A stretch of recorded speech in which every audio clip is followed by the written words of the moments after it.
that last call, that tugs real hard at the heart. Numbers from the last couple of years show components for nearly 50 labs have been uncovered, and enough evidence was gathered to prosecute those involved. His life had been threatened if he was to testify, and so we were very concerned that something really did happen since he hadn't shown up at all. In the very beginning was absolutely not. There's no way that he would ever harm his children. Troopers can never anticipate when they'll need to use their weapons.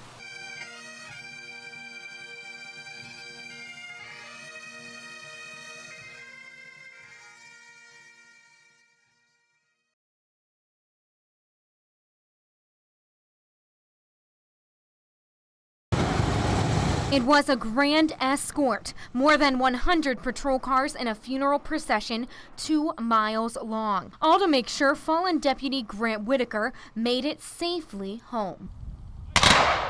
With a 21-gun salute, law enforcement from as far away as Boyne City and St. Joseph County came to pay their respects. It's the brotherhood of the occupation. It's to show the family respect. It's a tough job. Anytime somebody unfortunately loses their life doing it, there's a tremendous amount of respect owed to that person. But for many, the hardest moment of the ceremony was the final call for Deputy Whitaker on the police scanner. This is the last call for Deputy Grant Whitaker. End of watch, December 7th, 2014.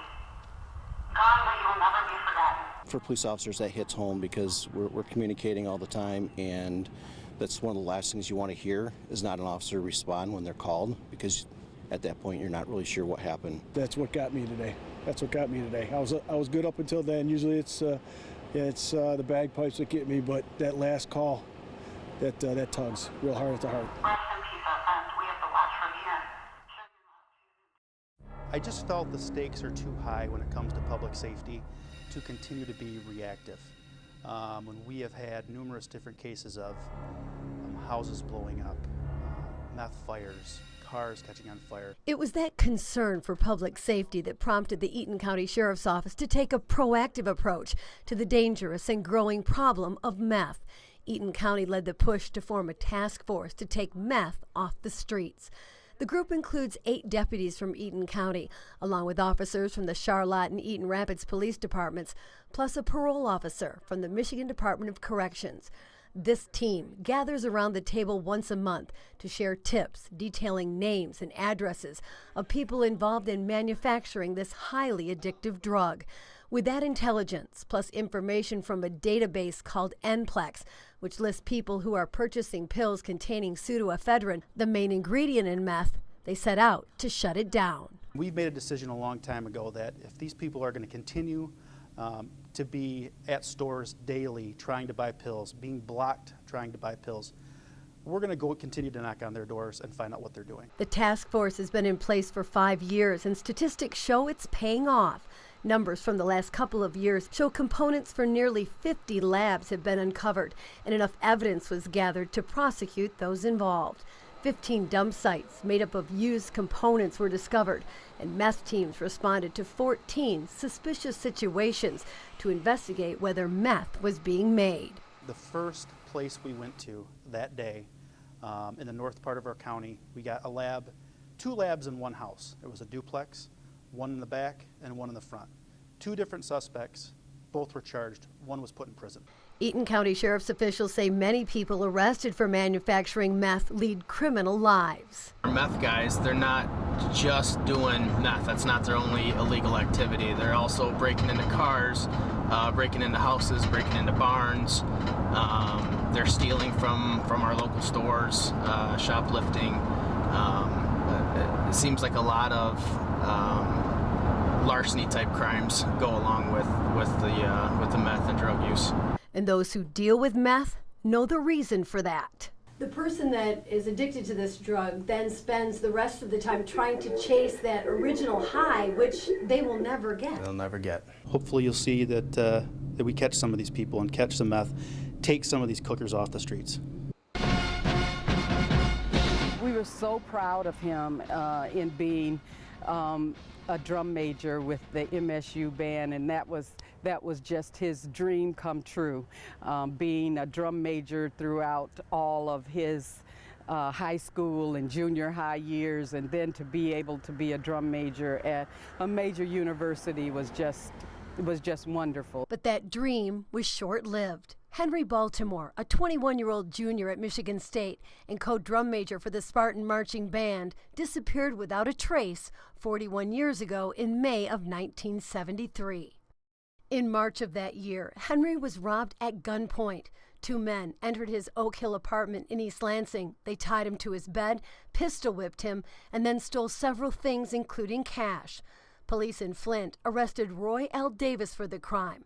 Henry testified against him at his first court hearing. He was asked to testify again at Davis's trial, but he never got the chance. 2 days before the court date, Henry went missing. His life had been threatened if he was to testify, and so we were very concerned that something really did happen since he hadn't shown up at all. Witnesses tell police that two men went to his apartment complex and were pounding on his door, but to this day, nobody knows why. That's one of the leads that we're working on today. Henry's sister Laurel was planning on typing a final exam paper for Henry, but when she got to his apartment, he was nowhere to be found. We saw that his car was still here, and once we got into the apartment, all of his things were there. His money, his wallet, everything was still there. And so that's when we knew that something was not in order. His roommates told her he hadn't come home the night before. Laurel's heart sank, and she knew she had to tell her father. When I had to call my dad, I knew that it was going to be tough to just say, you know, Dad, we haven't been able to locate Henry, and we don't know where he is. Henry Sr. drove from Jackson to East Lansing so he and Laurel could file a missing person report with the East Lansing Police Department. That was the first time that I saw my father actually cry. Him being an ex-Marine, he was very strong, and he just could not believe that this had happened to his son. He was always a big brother role model. He put me on his shoulder and just say, follow me. He would just say, ask me some questions, you know, and he says, hey, to be a leader, this is what you have to do. We stayed in constant contact with him all the time, and so for him to just leave, which is what had been suggested, we just felt in our hearts that that just wasn't possible. The entire family always believed he didn't just walk away, especially his mom, Doris, who passed away this spring, with the empty feeling of not knowing what had happened to her son. She'd always talked about one day we would be able to know what had happened to him. Just that peace of knowing is what we needed. But for Doris, that peace never came. And for the last 40 years, it's haunted Henry's entire family. I would like some closure, not only for myself, but really for them as I enter into the second generation of Baltimore's of not knowing where my uncle is. I'm convinced that there's one, if not more people that know, one, where Henry's at today, two, who did what to him, and I'm just asking for those people to come forward. You know, it's been 41 years. The players in this are all over the country. They're 60, 65 years old now. Both Henry's parents never got any closure. And now's the time to come forward if you know something, to tell us what you know, so we can lay Henry to rest, give the family some closure. In the very beginning was absolutely not. There's no way that he would ever harm his children.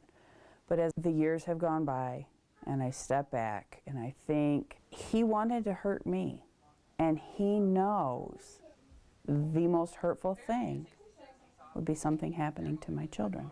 It was Thanksgiving 2010 when Tanya Zuvers allowed her 3 young boys, Andrew, Alexander, and Tanner, to spend Thanksgiving with their father. Tanya and John Skelton were going through a divorce, and she had sole custody of the boys. The plan was for them to stay overnight with John, and he would bring them home the next day, but he never did. So to think that he would just up and take them away from everything they ever knew just doesn't make sense to me. And I can't even try to like crawl into his head to figure out what he was thinking, because he just, those last few months before the boys went missing, he was just somebody different that I had not known for 10 years. A massive search was launched to find the boys. State police set up checkpoints and handed out flyers. If you should know anything or know anybody knows anything, please have them call that phone number on the flyer, okay? Thank you. And volunteers walked area fields looking for some trace of the boys, but found nothing. As time went on, the investigation revealed that John drove to Holiday City, Ohio, about 20 miles from Morenci, the day after Thanksgiving. He returned home that same day, but without the boys. In September of 2011, John Skelton was arrested and pled no contest to 3 counts of unlawful imprisonment after he claimed he gave the boys to some unknown individuals. Turn the children over to their mother pursuant to my order of November 29th. Yeah. Skelton is now serving a 10 to 15-year prison sentence. And to this day, he has not changed his story, and it still leads us to believe that he's the only person that is involved with the disappearance of these boys. Over the years, investigators have followed up on more than 1,400 tips, but the boys' disappearance is still a mystery. Detective Sergeant Jeremy Brewer with the Michigan State Police is now the lead investigator on the case. This case is getting a lot of attention. It's one of the highest priority cases in Michigan at this point. It still is years later, and it will continue to be until we get some answers. When the FBI came to us and said, this is what we believe, very devastating. But that night was probably the first night I had slept through the night. It was almost like a calm came over me that I know where my boys are. If in fact he killed them, I know where they are. They are safe. They are loved, and I will see them again. And seeing what they might look like now at the ages of 12, 11, and 9 breaks their mother's heart. There's always a hole. It doesn't matter what we do. If we're just getting together for an impromptu, spur-of-the-moment family supper during the week or family Christmas, there's always that empty spot. I can't accept what he's done. It's not acceptable to me, but it is my reality. So I have to endure, I guess, but not accept until I have 110% concrete. We have those answers.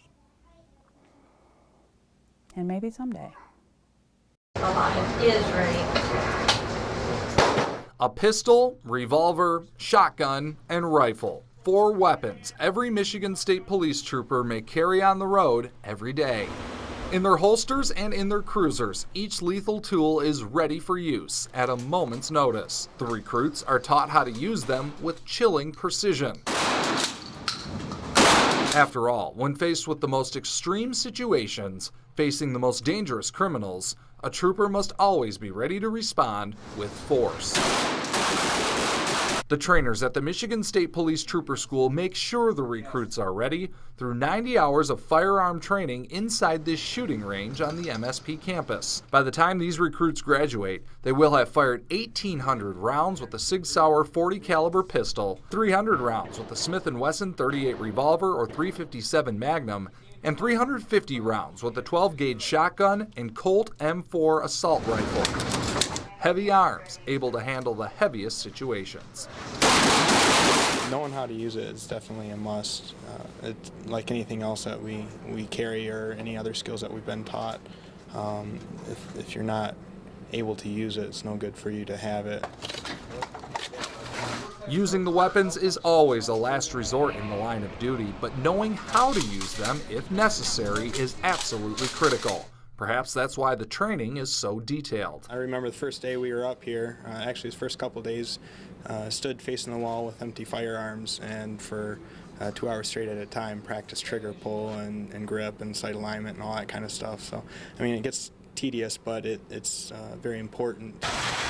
The recruits are graded on their accuracy. Just a few centimeters to the right or left will determine whether they pass or fail. In this class, 51% of the recruits passed the highest level of accuracy.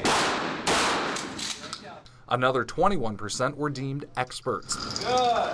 After graduation, the troopers are graded 3 times each year to make sure they're always sharp. They can earn honors and climb the ranks to be recognized as distinguished marksmen. Troopers can never anticipate when they'll need to use their weapons, but rest assured, if they ever need to pull the trigger, they will always be right on target.